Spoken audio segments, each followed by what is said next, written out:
Welcome to Independence Hall. My name is Rob. We'll be together for about 25 minutes, give or take. And during that time period, we're going to very quickly go over about 250 odd years of not only U.S. history, but world history. What happens inside this building over 2 centuries ago plays a direct role in the way you live your life today in 2023. And that's because everything is connected. Nothing exists in a vacuum. Everything is connected. And that's what we'll talk about, some of those connections between then and now. Now, I did say Independence Hall. That is a nickname for this building. It does have an official name, and it is the Pennsylvania State House. This is a government building. When they began construction in 1732, ironically, that is the same year George Washington was born. There's no way of telling that at some point in the future, this building and George and all his friends will become world famous. Until then, it's just a government facility. It was built to house the colonial government of Pennsylvania. Nothing special. The governor's office was upstairs. Across the hallways where they did the legislation for a very successful colony. And you all recognize this side of the building as being some kind of courtroom, and that's exactly what it is. This is intended to be the colony's Supreme Court. But it did everything here from A to Z. There's more than one jury box. Grand juries are held. There's a witness stand. That's not unfamiliar to anybody, I'm sure. If you watch Law and Order, any version on TV, a movie, look at a magazine with a courtroom, witness stands, and for all I know, you've been in one yourself, so that's nothing unusual. Now, behind me in those days, all the lawyers sat at one table. We don't do that nowadays. Everybody gets their own table, of course. Above the lawyers then would have been the judges. Judges. Depending on how severe your crime was, you got anywhere between 1 to 5 judges. Certainly an oddity. Nowadays, of course, we have a judge, and they keep things running as smoothly as possible. But no courtroom in this country, in today's world, has one of these in it. Any idea what this might be? The accused. Right.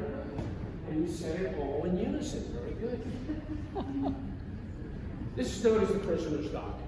No matter what you were on trial for, if you were going to the courtroom, you were placed here, and you stood the whole time you were in the courtroom. And as you can see, there's no place to sit. Now, everybody else is sitting. Jurors, judges, lawyers, court officials. Everybody's sitting except here. Many believe that's where we get the expression, stand trial. Because that's what they did. They stood the whole time they were here. You know, language has beginning and end. No words just pop up like that. There's usually a beginning to every language, every word in every language. And that's what we think. I don't know if that's exactly true, but it certainly makes sense to me. But I think it's pretty well true. Stand trial.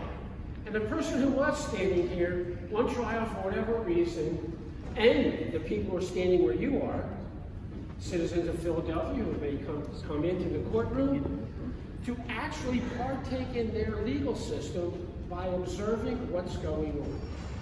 They get to know their rights as British subjects under English common law because they can see it in action. Who knows? Maybe someday they would end up here too. They would know what to expect. And they would expect the right to have a trial by a jury of their peers. The right to have a lawyer represent them at that trial. The right to face their accuser in open court. Face to face, no secrets, up close and personal. And of course, everybody is presumed innocent until proven guilty. Now, if you're a citizen of the U.S., that's not familiar, and that's where they come from, English common law.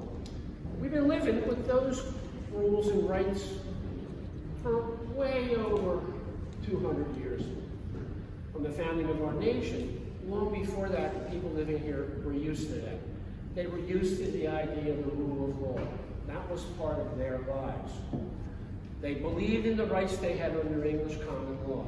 And plus, if you add on the Age of Enlightenment, which people then were talking about the idea of natural rights, rights that you had, nobody gave them to you, You just have unalienable rights, which is why Thomas Jefferson includes them in the Declaration of Independence. Something worthwhile to fight for. Life, liberty, and the pursuit of happiness. Those words are in the Declaration for a reason. And when we go across the hallway, we'll discuss that further. So, the people are used to the idea of living with these legal rights.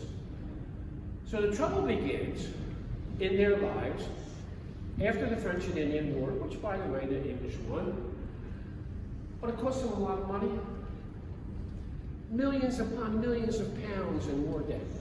There is nothing left in the British treasury. So they do what every civilized nation does when they need money to pay their bills, which is institute tax. Very simple, basic stuff. Tax dollars in, goods and services out. Now, they had to pay the soldiers who needed to be stationed here, so they had to raise the money. The first tax they tried doesn't work very well, was the Sugar Act. It was basically a tax on molasses.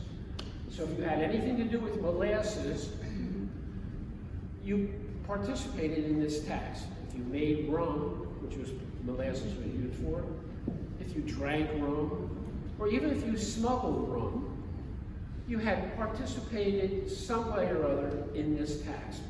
But not enough money is raised. So another tax is passed, and this time, this is the one that causes all the trouble. This is the infamous Stamp Act. Now the Stamp Act requires that everybody has to participate, and that's because it's a stamp on tax on paper. Hence the Stamp Act. A little stamp has to be applied to every piece of paper. Newspapers, licenses, decrees, everything involving a newspaper had to have this extra stamp on it. The money is not alive. It's just something that the Parliament wanted the colonists to do to sort of pay their share, even though the colonists thought that they paid their share by participating and dying in that war. So they thought they put their 2 cents worth in besides that little Stamp Act. But this is the first time that the colonists have been taxed directly. King, Parliament say you shall pay this amount on these things. Never happened before. They'd always pay taxes. Nobody gets away from paying taxes. Benjamin Franklin said death and taxes are part of everybody's life, and he's right. Everybody in the colonies paid taxes to their local colonial legislature. That's not a big deal. They were all used to that. But it was the idea of being told what to do.